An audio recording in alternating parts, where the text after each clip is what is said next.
अस्सलाम वालेकुम गाइस। आज जो हमारा सबसे पहले हम टॉपिक शुरू करने जा रहे हैं वो ब्लॉक 4 का हमारे पास है बायोकेमिस्ट्री में ग्लाइकोजन मेटाबॉलिज्म।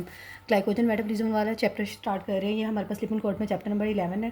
सबसे पहले हमने बात करनी है ग्लाइकोजन मेटाबॉलिज्म की बात कर रहे हैं ना हम, तो हमने सबसे पहले देखते हैं कि ग्लाइकोजन है कि ये हमारे पास क्या है कि एक पॉलीसेकेराइड है जो हमारे पास जो है 55,000 जो है।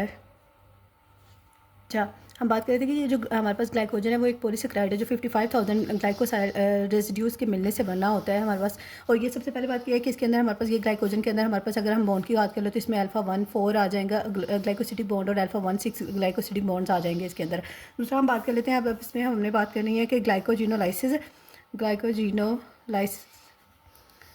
और ग्लाइकोजेनेसिस, इसमें दो टॉपिक्स ही हमें पढ़ेंगे। ग्लाइकोजिनोलाइसिस में हमने इसकी ब्रेकडाउन पढ़ लेनी है और जेनेसिस में हमने इसकी सिंथेसिस पढ़ लेनी है। सिंथेसिस पढ़ लेंगे हम इस पे। इस अब नॉर्मली अब हम बात करें कि अगर आपने बहुत ज़्यादा खाना खाया हुआ है, वेल फीड स्टेट के अंदर आप हैं, तो अब अभी आप खाना खा के बैठे हैं तो आपकी बॉडी के अंदर ग्लूकोज के लेवल बहुत ज़्यादा होंगे।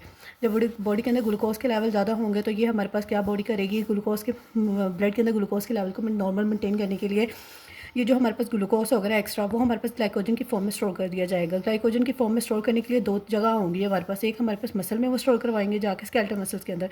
स्केलेटल मसल के अंदर इनकी सबसे ज़्यादा स्टोरेज हो रही होती है, मैक्सिमम कोई 400 ग्राम समथिंग इतना है। लिवर के अंदर हमारे पास ये 100 ग्राम स्टोर हो रहा होता है। दूसरा हमारे पास ये है कि ये अगर जैसे ही हमारे पास अगर कोई ग्लाइकोजन स्केलेटल मसल में जैसे ही हमारी बॉडी के अंदर मतलब कि कोई हम लोगों ने रोज़ा वगैरह फास्टिंग की कंडीशन में है तो हमारी बॉडी क्या करती है, जो हम उन्होंने पहले से ये रिस्क जो इकट्ठा करके रखा होता है ना वो इन्हें यूटिलाइज़ कर लेंगे और इस तरह हमारे पास बॉडी के ब्लड के ग्लूकोज लेवल मेंटेन रहते हैं। फास्टिंग की कंडीशन में आपको पता है कि वही मैंने आपको बताया कि जो ग्लाइकोजन हमने स्टोर करवाया होता है बॉडी के अंदर, बॉडी उसी को पकड़ के यूटिलाइज़ करना स्टार्ट कर देती है, इसकी यूटिलाइजेशन स्टार्ट हो जाती है।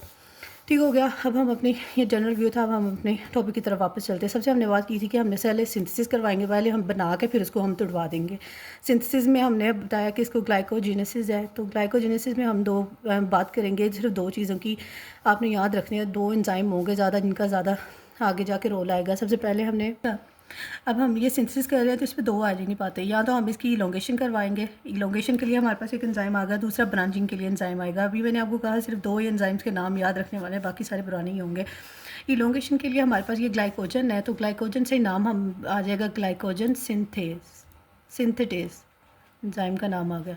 और ब्रांचिंग के लिए हमारे पास 4 6 ट्रांसफ्रेज, बस ये दोनों हमारे पास एंजाइम आ जाएंगे। ठीक हो गया ये दोनों एंजाइम। अब सबसे पहले हम बात कर लेते हैं ये जो ग्लूकोज आया, अभी हमने खाना खा लिया, ग्लूकोज आ गया। ठीक हो गया। ये ग्लूकोज को क्या होगा कि सबसे पहले ये हमारे पास जो ग्लूकोज है ना, ये ग्लूकोज कन्वर्ट हो जाएगा हमारे पास ग्लूकोज 6 फॉस्फेट के अंदर। ठीक हो गया। फॉस्फेट ऐड करवा दिया 6 कार्बन पे हमने। और आपको पता है इसके लिए एंजाइम वही पीछे वाला हमने वो ग्लूकोज की आपने पढ़ा होगा ना, तो ग्लूकोज में जैसे कन्वर्ट होता है आपको पता होगा वहाँ पे दो एंजाइम आते हैं, हेक्सोकाइनेज और ये आपने फर्स्ट ईयर में भी पढ़ा होगा, हेक्सोकाइनेज ग्लूकोकाइनेज, यही आ जाएंगे दो एंजाइम। ठीक हो गया। ग्लूकोज 6 फॉस्फेट था। उसके बाद ये ग्लूकोज 6 फॉस्फेट जो है हमारे पास ये ना अपने आइसोमर में चेंज हो जाएगा। आइसोमर के लिए इसका आपको पता है एंजाइम से आइसोमराइज एंजाइम आ जाएगा, और जो एंजाइम है वो हमारे पास आ जाएगा यहाँ पे फोस्फोग्लूकोम्यूटेज। ठीक हो गया। ये किस में कन्वर्ट हो गया, अब हमारे पास ये जो है ये हमने कन्वर्ट करवा लेना। इसको 6 पे था, पहले 6 कार्बन पे था हमारे पास फॉस्फेट, अब हमने इसे को फर्स्ट कार्बन पे शिफ्ट कर लिया। ठीक हो गया।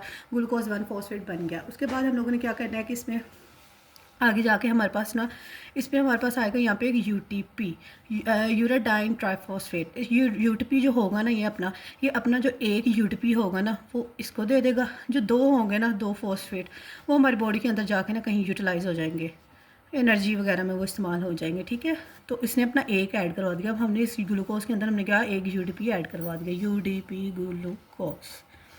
इसके लिए जो हमारे पास एंजाइम आएगा वो आता है यूडीपी ग्लूकोज। इसके नाम से पता चल रहा होगा, यूडीपी ग्लूकोज पायरोफोस्फोराइलेज। ठीक हो गया। UDP glucose पायरोफोस्फोराइलेज।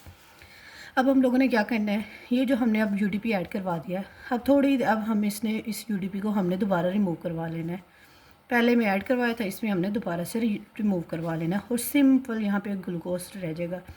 ये ग्लूकोज है ना, इसकी एक सादा सी चेन होगी यहाँ पे, ये ग्लूकोज है, उसके साथ ये ऑक्सीजन लगी होती है और फिर बाकी आगे उसके साथ हमने अब इसकी इलोंगेशन करवानी है। ऊपर मैंने आपको बताया कि दो चीज़ काम होंगे यहाँ पे, यहाँ तो इलोंगेशन होगी और ब्रांचिंग होगी, काम यहाँ से स्टार्ट हो रहा है। इलोंगेशन पे हमारे पास एक सबसे पहले हमारे पास ना एक प्राइमर भी होता है, प्राइमर रिंग यहाँ पे इस्तेमाल होगी। प्राइमर रिंग क्या होती है कि इसमें हमने ये जो ग्लूकोज बनाया ना, इसके अंदर हमने ना कार्बन्स की एडिशन करवानी, मतलब ना ग्लूकोज वो ग्लाइकोसाइल रेजिड्यूज जो है ना उनकी एडिशन करवा के ना इस चेन को हमने लंबा करना है। ठीक है, इस प्राइमर रिंग को, इसको हमने प्राइमर रिंग का नाम दे देना है। लेकिन इस प्राइमर रिंग को ऐड करवाने के लिए हमारे पास एक एंजाइम आता है ग्लाइकोजेनिन। ये बस मतलब कि एंजाइम रिएक्शन को कैटालाइज करवा रहा होता है, चेन की इलोंगेशन करवा रहा होता है, इसको सिंथेसिस वो चेन की इलोंगेशन करवा रहा होता है, जबकि रिएक्शन को स्टार्टिंग करवा रहा होता है। ये हमने ये ग्लाइकोजेनिन एंजाइम जो होगा ना, ये प्राइमर यहाँ पे ना प्राइमर रिंग इंड्यूस करवाएगा। प्राइमर रिंग अभी मैंने बताया ना कि ग्लूकोज के हमने वो यूनिट्स अटैच, ग्लाइकोसाइल यूनिट्स अटैच करने हैं। ये ग्लूकोज है ना, ये सादा ग्लूकोज था, उसके साथ हमने ये एक और बंदा अटैच कर लिया। ये देखो इस तरह करते कराते ना ये हमारे पास कितनी लंबी चेन आ गई है ना, ग्लूकोज के साथ इतनी अटैच करवा लिया। प्राइमर रिंग का बस काम ही है, इसको हम प्राइमर रिंग कहते हैं एडिशन को। उसके बाद हमारे पास क्या करनी है कि इसकी अब हमने बात कर ली ना उसकी क्या एडिशन की, इलोंगेशन करवा ली किसने। उसके बाद हम लोगों ने इलोंगेशन के लिए इसका कह लें ये प्राइमर रिंग का और जो हमारे पास जो इलोंगेशन करवा रहा है ग्लाइकोजन सिंथेस, इन दोनों का काम एक जैसा ही होता है। इसने भी आके एडिशन करवा इलोंगेशन करवा देनी है और ये ग्लाइकोजन सिंथेस का भी काम है कि इसने भी इलोंगेशन करवाने के लिए आना है चेन की। इलोंगेशन के लिए ये भी आएगा, इसमें ऐड कर लें कि आप ये वाले ग्लूकोसाइल है ना, ऑक्सीजन आ गया और ये बाकी ये आ गया। ठीक हो गया, ये हमने इलोंगेशन के लिए भी ये हमारे पास एंजाइम आ गया ग्लाइकोजन सिंथेस। अब हमने इसकी ब्रांचिंग करवानी है। ब्रांचिंग के लिए ना जो एंजाइम आएगा आपको पता है वो 4,6 ट्रांसफरेज एंजाइम होगा। ये 4,6 ट्रांसफरेज एंजाइम में हमारे पास क्या करना होता है कि ये हमने बात की है ना कि ये हमारे पास ग्लूकोज था और ये उसके साथ ऑक्सीजन लगी थी और ये हमने लंबी सी चेन बनाई थी, पीछे लंबी सी चेन बनाई थी, है ना। ये इससे ये जो ये एंजाइम है 4,6 ट्रांसफरेज, इसने पता क्या करना है, इसने ना 4 और 6 ट्रांसफर, इसका एंजाइम ने हमारे पास क्या करना है, इस एंजाइम ने ना इसको तोड़ना है 4 अल्फ़ा 1,4 ये जो इसका लिंकेज है ना, इसको 4 लिंकेज पे आके इसको तोड़ देना है। 1 2 3 4 यहाँ से तोड़ेगा और इसको बिल्कुल इसके साथ जाके ना अटैच करवा के ना ये फिर एक लंबी सी चेन बन जाएगी हमारे पास। ठीक हो गया, इसको अटैच करवाएगा, 4 चेन कहा था इसको अल्फ़ा 1,6 चेन कहना है। ठीक हो गया, ये फिर इसको तोड़वाएगा इसके साथ लगा के और ये हमारे पास दोबारा से और इस तरह का ये एक ट्री लाइक कह लो कि कम्प्लेक्स स्ट्रक्चर बना देगा। इसका मैंने क्या कहा था, ब्रांचिंग करवानी हो, ये देखें ये ब्रांचिंग करवा गया इसने बस एंजाइम को यहाँ पे तोड़ दिया एंजाइम और ये इसको साथ साथ लगाता गया, बस ये हमारे पास ये